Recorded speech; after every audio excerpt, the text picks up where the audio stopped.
Hello, ladies and gentlemen. This is Ghost from Ghost Radio, and welcome to our podcast where we discuss cryptids, the paranormal, and things that go bump in the night. Today's episode is dedicated to the Chupacabra. Let's go ahead and define that real quick. This is from the Britannica Online Encyclopedia. The Chupacabra is a Latin American popular legend, a monstrous creature that attacks animals and consumes their blood. The name is derived from the Spanish words chupar, which means to suck, and cabra, which means goat, and can be easily translated as goat sucker. Today's episode, we're going to try to figure out, is this fact or fiction? How did they come up with this possible fact or fiction? And what do I think it is? All right, so let's get started. So continuing from the Britannica, the Chupacabra only recently joined the vampire and the bestiary of blood-sucking creatures.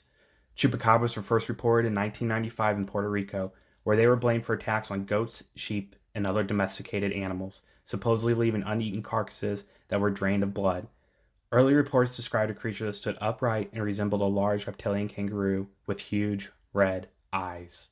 Now, the definition and description of a chupacabra has changed throughout time, especially in these documents that I'm reading, as in a Wikipedia document states that also in Puerto Rico, the chupacabra was reported as early as the 1970s. Now, we're going to take a step back real quick, and we're going to think about this from the eyes of a farmer in Puerto Rico or Mexico. So one morning you wake up and you notice that the livestock in your field has been savagely attacked. 3 are dead and they are drained of their blood, and you find small little neck incisions on them, like little bite marks, right? And you're trying to figure out, how did this happen? Any farmer in their right mind is going to probably stake out overnight and try to figure out what happened to their animals. So you go get your gun.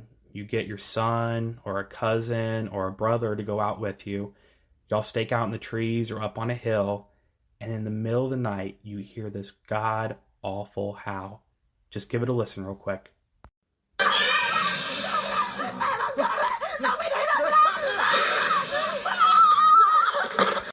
So I don't know what your reaction would be to hearing that blood-curdling screech of a howl. And I don't know exactly how to define how it makes me feel, but the first time I heard it, I remember getting goosebumps. I would honestly say anytime I'd hear something like that, my first response would definitely be get as far as possible and stay away from it. All right, so going back to our Wikipedia document, the sightings of it were originally reported in Puerto Rico, but these sightings were reported as early as the 1970s.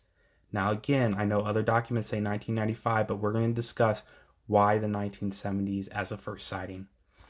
In 1975, a series of livestock killings in the small town of Moca, Puerto Rico, were attributed to El Vampiro de Moca, which also translates to the vampire Moca.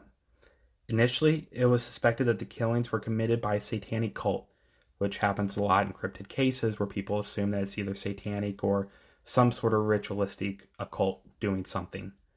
Later, more killings were reported around the island, and many farms reported loss of animal life. Each of the animals reported to have its body bled dry through a series of small circular incisions. Now, the creature itself has since been reported as far north as Maine, as far south as Chile, and even outside the Americas in countries like Russia and the Philippines. So what it sounds like is nobody's safe from this thing, that it could be in your own backyard and you wouldn't know it until it attacked maybe your cat, your dog, or your livestock. Then again, we're all playing with the speculation of, does it really exist? Like the first article stated, the first reported Chupacabra attack happened in 1995. Now, the name Chupacabra was coined by Silverio Perez. He was a Puerto Rican comedian and entrepreneur, and this happened when the first incident was reported.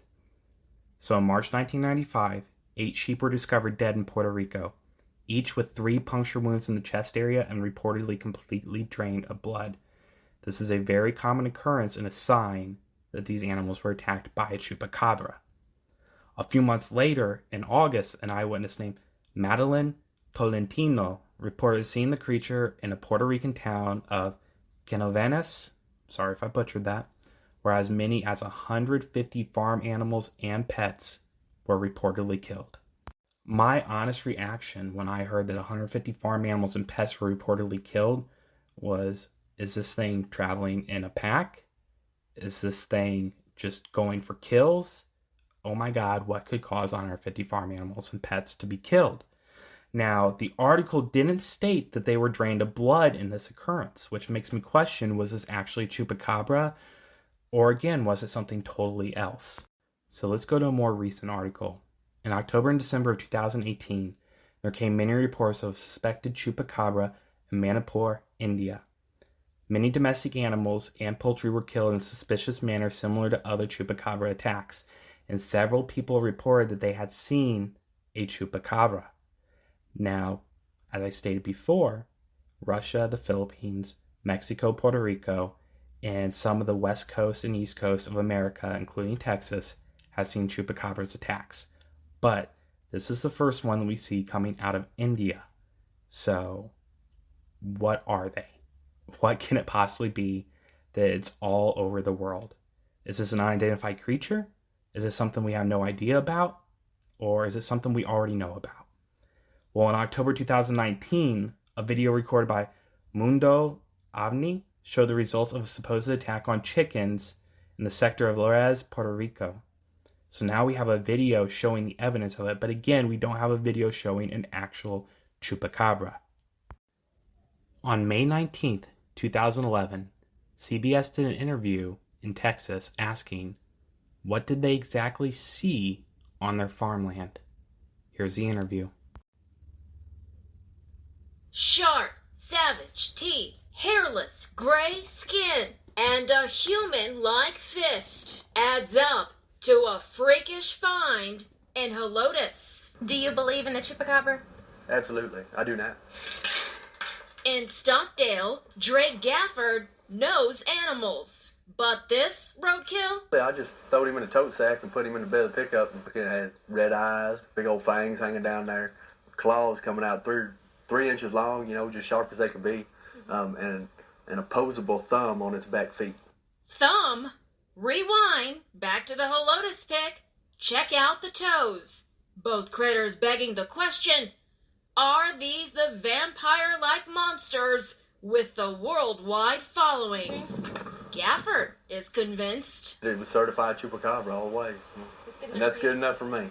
It doesn't surprise me at all. I mean, with civilization encroaching on animals, Unfortunately, a lot of these videos show either a dead Chupacabra or the murderous wake it leaves behind. So it leaves to question, were they real Chupacabra since they were found dead?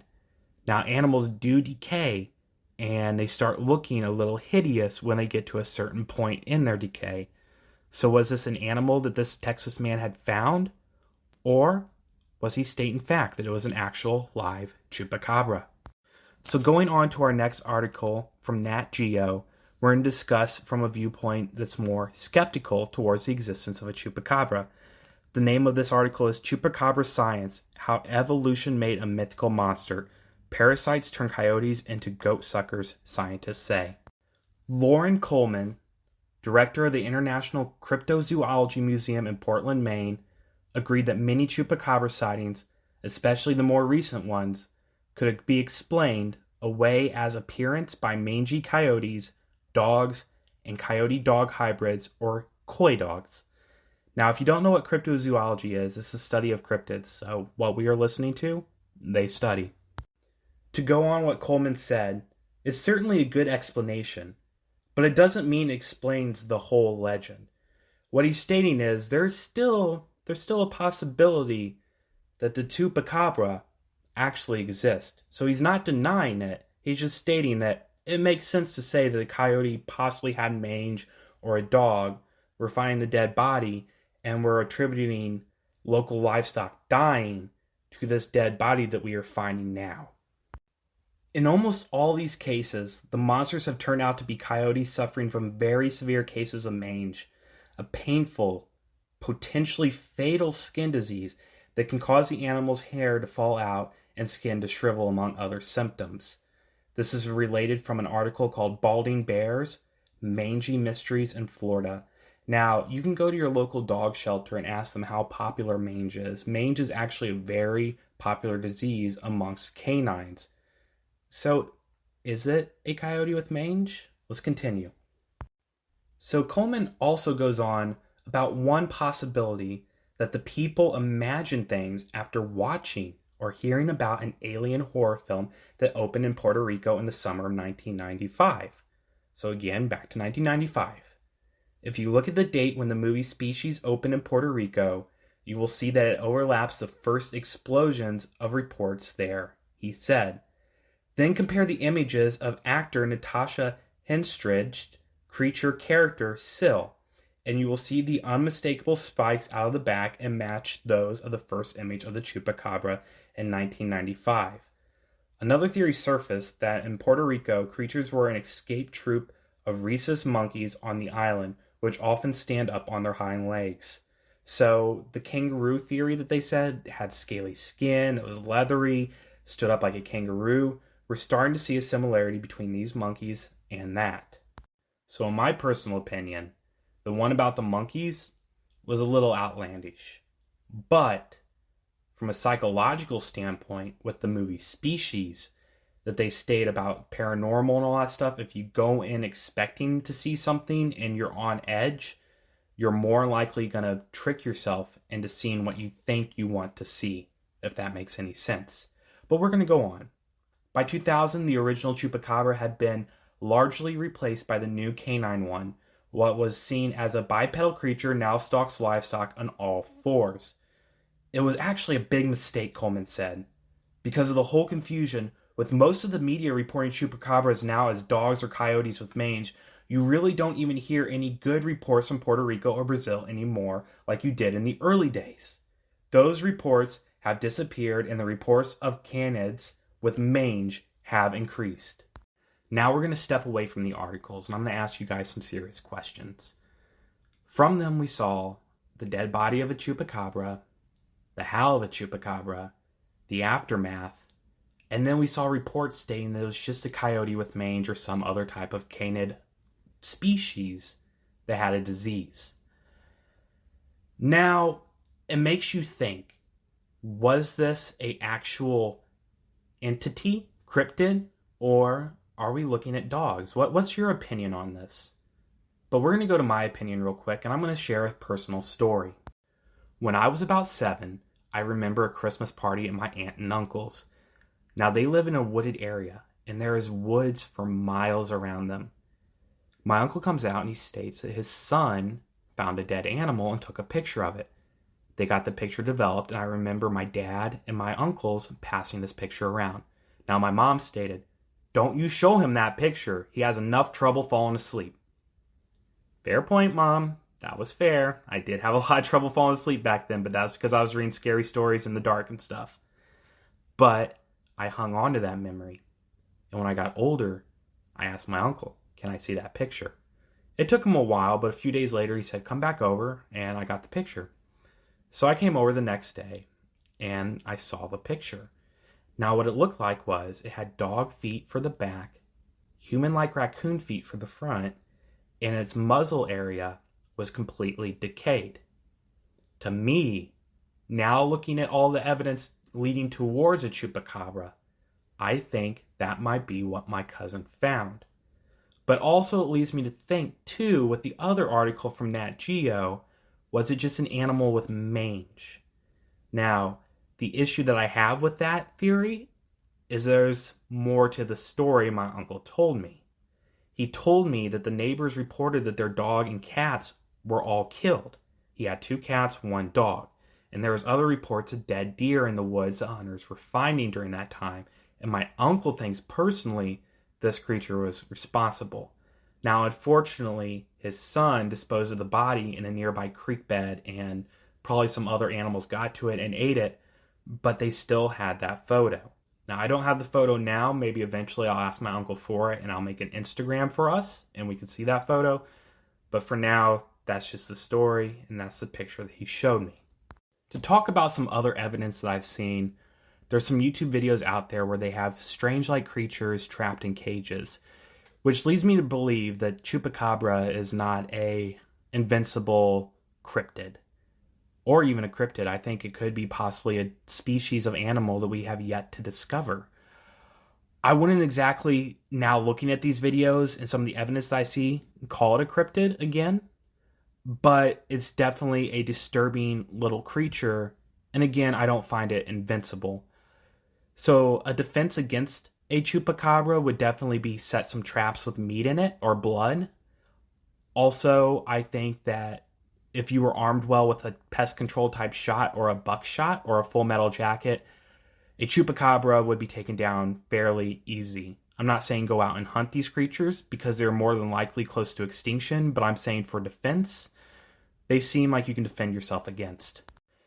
The only real targets it seems that a chupacabra has went after is farm animals and personal pets. There's not many stories or any stories at all that I've seen where they have attacked a kid or an adult, so it seems like they stay away from the human populace, but they are native to large fields, woods, and other type of environments. Now, it's up to you guys to decide. Is a chupacabra an actual cryptid? Is it real or fake? Or is it just an animal that we have yet to discover? I'd like to thank you all for joining my podcast. This is Ghost from Ghost Radio, and I'd like to ask to make sure you guys follow, hit that bell icon so you know when I post my next episode, and feel free to join the Discord where you can post ideas for the next episode. Thank y'all for joining. Have a wonderful night.